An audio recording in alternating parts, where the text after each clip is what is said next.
Your faith legacy. All right. Your faith legacy. Your faith legacy. Most people think of a legacy as a disposition of a person's personal property after his or her death. All right.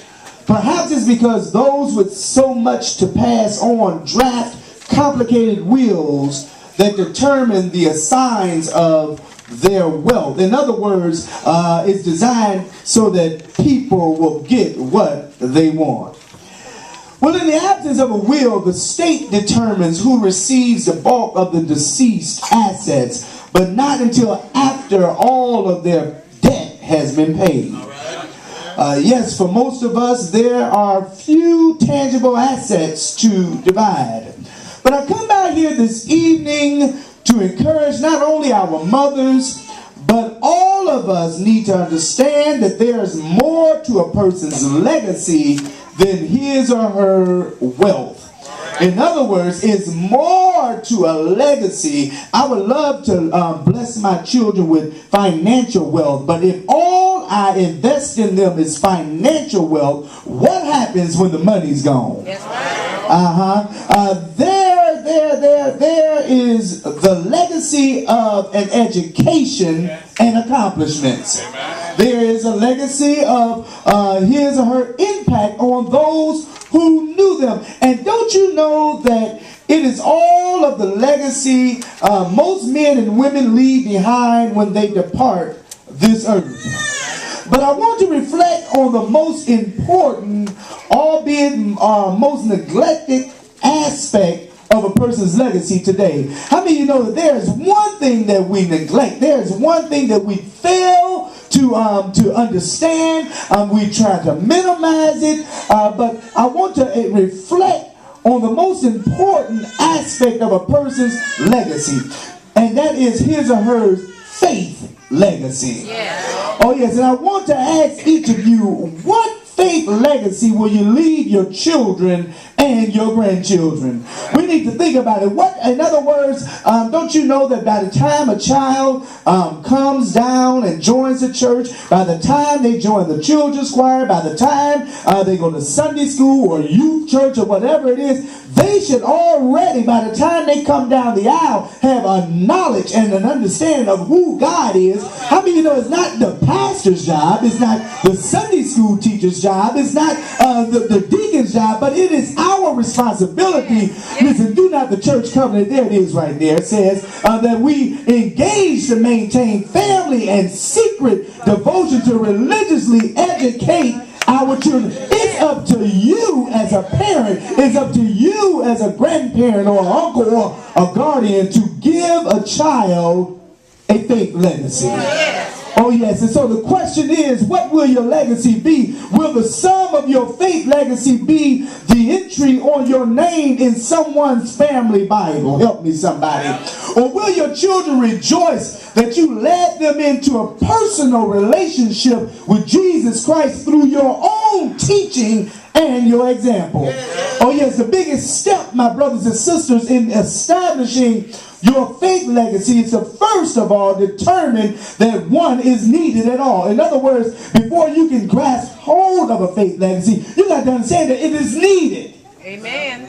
Amen, amen, amen. You know, for far too often when our children are born, you know, back in the day, they used to go and set up trust funds in the bank.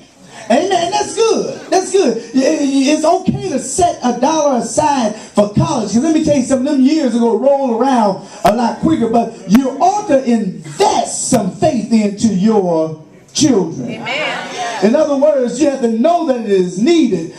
We need to understand that man needs God.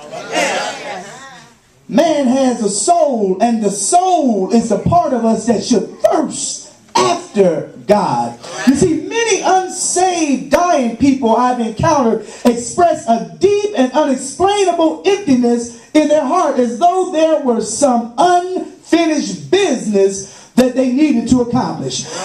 Even at our church just 2 weeks ago, I was summoned to the bedside of one who was dying, and he wanted to make his peace with God and make peace with himself. Don't don't you know that it's sad to say, but many die and not realizing that their soul is thirsting after God?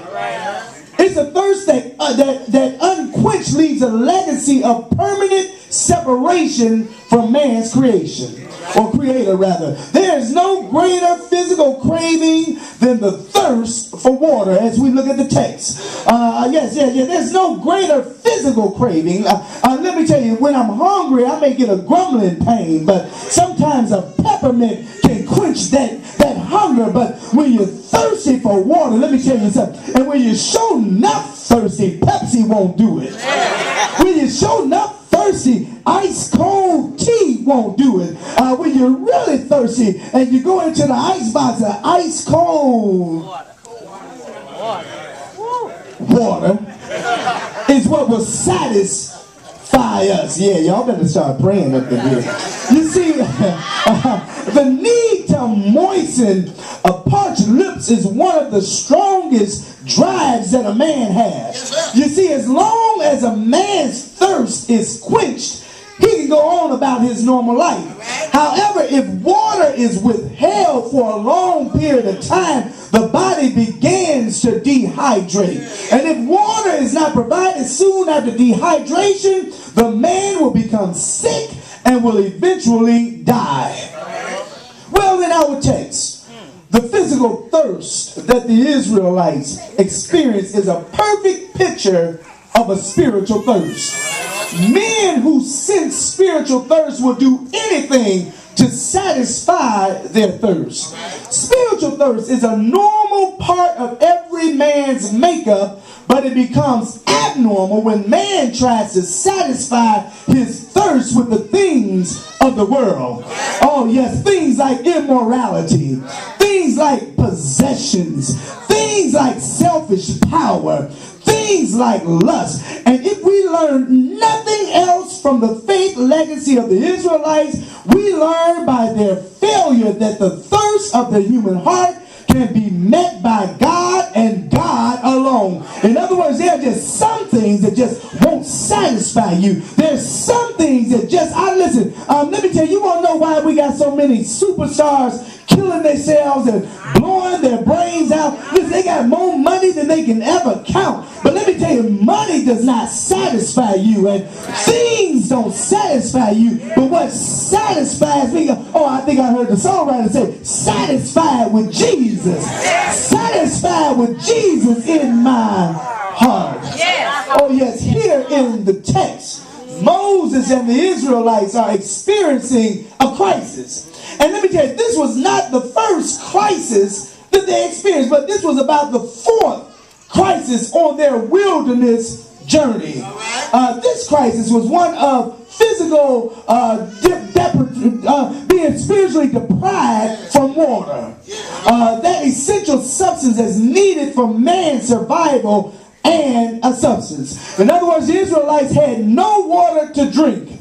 And the crisis continued to grow, and it grew to desperate proportions. In other words, they had come to a place where there was no water at all to drink. Israel had left the desert of sin and marched to Rephidim, where they were expecting to find water. But when they arrived, they discovered to their horror that the creeks were all dried up. Oh, listen, there was no water. The people had been wandering about in the desert for days, perhaps weeks. And remember, there were 2 to 3 million of them. In other words, they were tired and wearied and thirsty and totally exhausted. Their nerves were on edge. Water supplies had no doubt been running low for days, and each family had